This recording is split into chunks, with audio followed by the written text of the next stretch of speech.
Hello everyone, welcome back to my channel. If you've been following along, you can kind of see what I've been up to the last few days.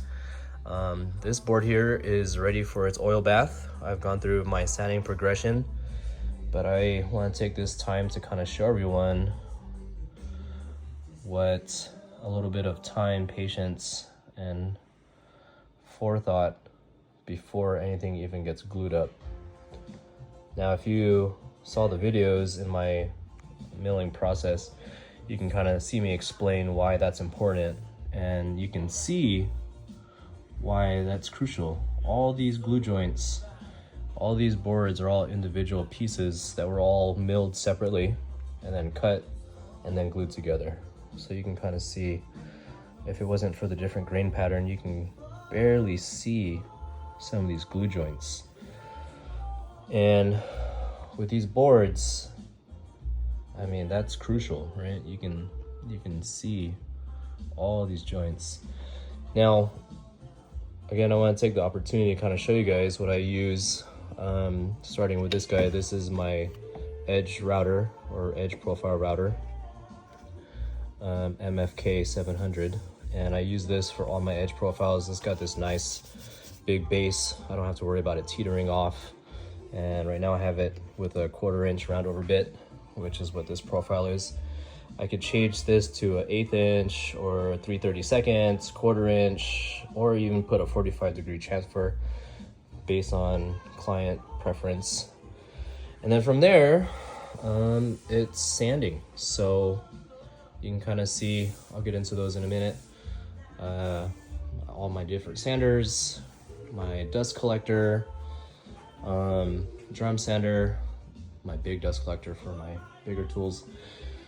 But yeah, so let's get into it. So starting from the top left, that is a 40 grit, 60 grit, 80 grit, 100 grit, 120, 150, 180, 220, and then finally 320. The top two there, those are just my hand sanding blocks. The bottom three there are these sponge pads for the surf prep sander. I'll get into the sanders momentarily. But these are crucial to maintain and sand these profiles without losing that radius. Oh, there's my logo. Pretty excited, can't stop looking at that. This is the first time I've been able to put a wooden inlay, but not just that, but an inlay of my logo, using my laser and my CNC to cut out the actual inlay, and then I have another handheld CNC that I use to cut the plug. So after glue up, I use my CNC to get everything flat and get all the glue and all that stuff cleaned up. And then from there, I'll start with a 40 grit, 60, 80, and 120, or 100, sorry. And for that, I use this big Rotex RO 150. It's a very aggressive sander. Sanding in general is a pain in the butt, regardless what you're sanding. But end grain cutting boards, which what this board is, it's end grain because all the grain is running vertically, not horizontally.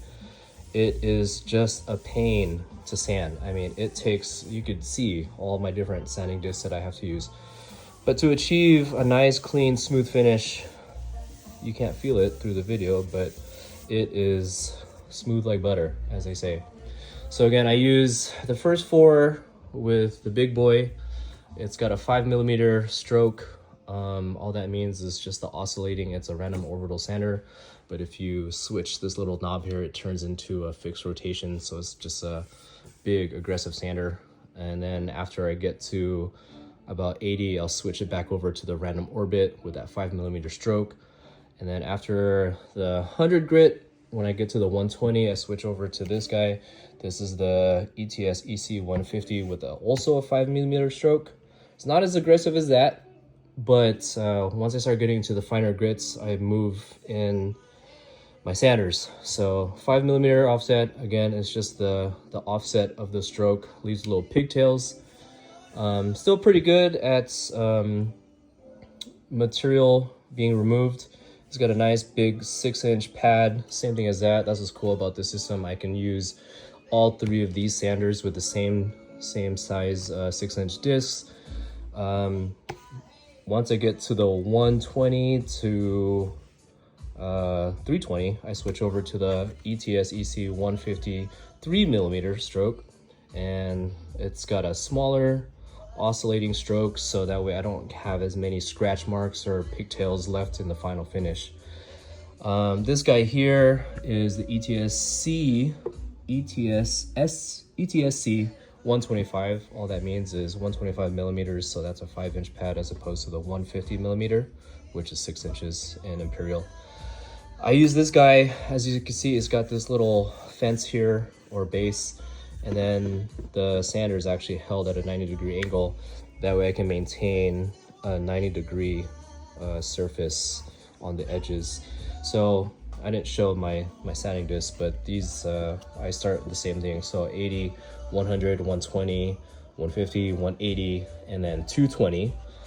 And then once I get to 220, I switch over to this guy to do all my edges, because I don't have to worry about it taking off too much or losing that 90-degree surface, because after 220, 320 is not going to really take too much away. If anything, it's just going to clean it up. And then last but not the least, the Surf Prep Pro. This has been a game changer. It's been a nightmare to sand all these profiles and maintain that radius, that quarter inch radius. I don't know if I can get a good shot, but you can kind of see using these sponge pads just really makes it easy when it comes to sanding these profiles. Now, for me, after I go through my progression and going through all my sanding and sanders, I usually start my water pop at 180.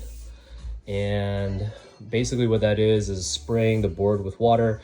The water swells the wood, causes the grain to raise, and that's a crucial step, because once you get this board and after your first wash, you're gonna feel all these little prickly fibers sticking out. You're like, hey man, like my board feels rough, like what's going on? You're gonna get that regardless, but I try to do at least 3 water pops. Again, I start at 180. Sorry, my compressor just kicked on. I start at 180, do my water pop, let it sit for 24 hours, let it fully dry. You're adding moisture to the wood, so I want to let the wood air out as much as possible. I come back again using the ETS 150 with a 3mm stroke to sand it back down to 180. Then I move to 220, sand the whole thing 220, do the edges, do the sides, top, bottom, all that stuff, and then do another water pop at 220. Let that sit for another 24 hours. Come back using the same ETS 3mm. I'll sand it back to 220, and then I'll switch pads to the 320.